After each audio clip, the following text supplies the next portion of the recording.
Yes, indeed.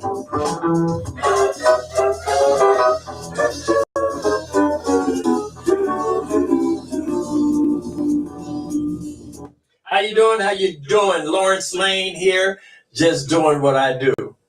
Listen, Papa T and I, we did a video yesterday. I liked it. We split the screen and we were discussing some of the creative ways that some of the newly elected mayors were utilizing their seat by combining forces with their next door neighbors. Case in point, just imagine, well, it's pretty much what Mayor Blackwell and Mayor Garfield, I'm sorry, Mayor Burke of Garfield, they do. They connect and they address some issues in and around the city. They support each other, which is very important. It's something that is needed. Collaboration is something that we must do in order to offset some of the problems that some of the cities are having. Now, it started me to thinking, and actually, I can't take credit for this because Papa T had brought it up. And I was looking online, I can't seem to find it, but it's a group of mayors that have band together wherever they're born, sometimes as far away as California, just to, make sure that they work unitedly or in unison, rather, to make sure that there's a war that most of the criminals know is going on and to stay away from the cities. It started me to think, and I said, man, that would be powerful if all the mayors on the southeast side could find a way to have some type of collaboration where they could work as a unit, not only sharing information, but maybe somehow creating a task force that could help control some of the violence in our communities, to help offset some of the shortage of police in and around these different cities. I thought that would be unique. But it started me to thinking, and I started searching just to see what some of the other mayors are doing around the city. And I'm not suggesting by any means that Mayor Blackwell is not doing an excellent job. So please don't, we have a way of always translating certain things incorrectly. But anyway, I just want to just throw some ideas out there. Like Atlanta, Georgia Mayor Andrew Dickens set a goal of adding 10,000 streetlights in his first year in office, and has already installed or repaired several thousand streetlights throughout the light. Well, where crime happens in the dark, so that's a good move.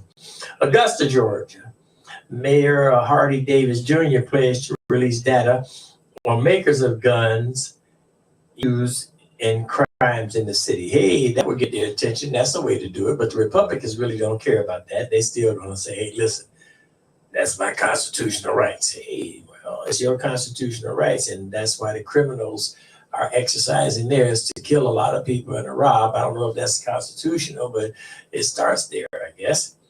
Okay. Austin, Texas, Mayor Steve Adler increased funding for the city's Office of Violence Prevention to violence intervention programs, invest in technologies to improve data-driven violence policies, and develop a community safety grant program to provide funding for community-led prevention and intervention efforts. Interesting.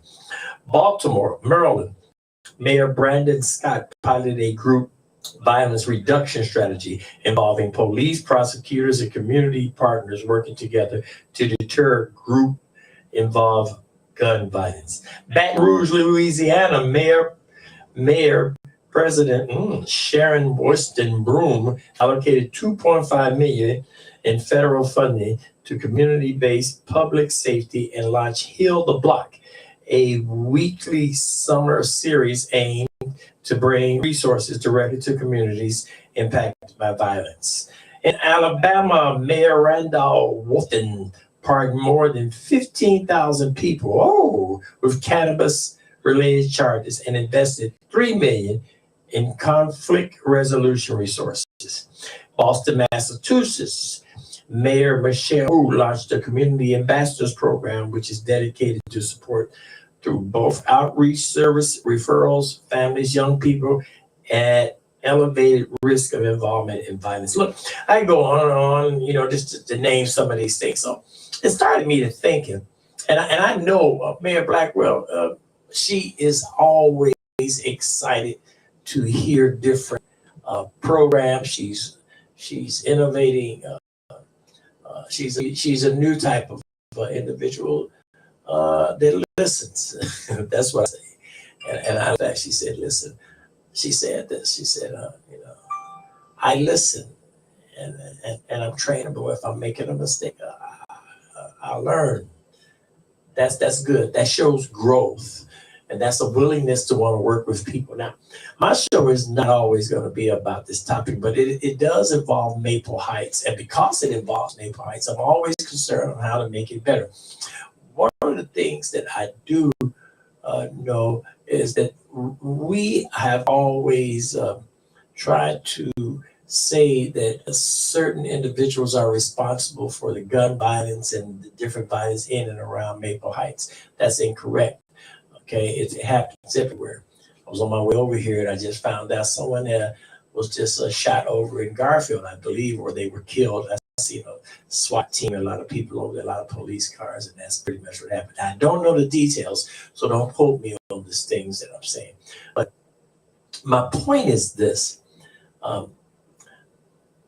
We, the citizens, can make an effort to change some of the violence. We have to work together. We can't put that responsibility solely on the mayor or the council. We have to get involved. So I'm asking, do you guys have any ideas of some of the things you would like to see? And this, don't tell, and listen, it's fine until it happens to you.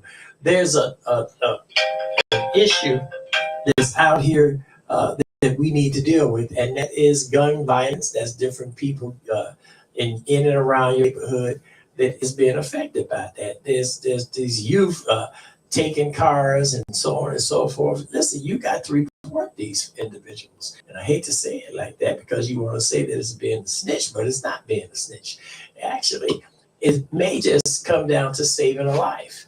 And that's important. In order for this city to work correctly, we need the support of each and every resident that's here. We need a community that truly cares about what's going on in it. But we do what we do so many times. We give up, we hightail and we run, leaving a void. And then it creates a worse situation when you move. Instead of maybe just staying put and developing around you and making some things better as in your own neighborhood. Repurpose some of the businesses that left. Build on some of the lots where the houses were torn out. Come to your city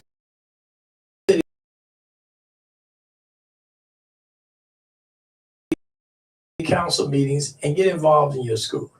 I mean, my opinion, but unless you do those things, you have no right to complain as far as I'm concerned.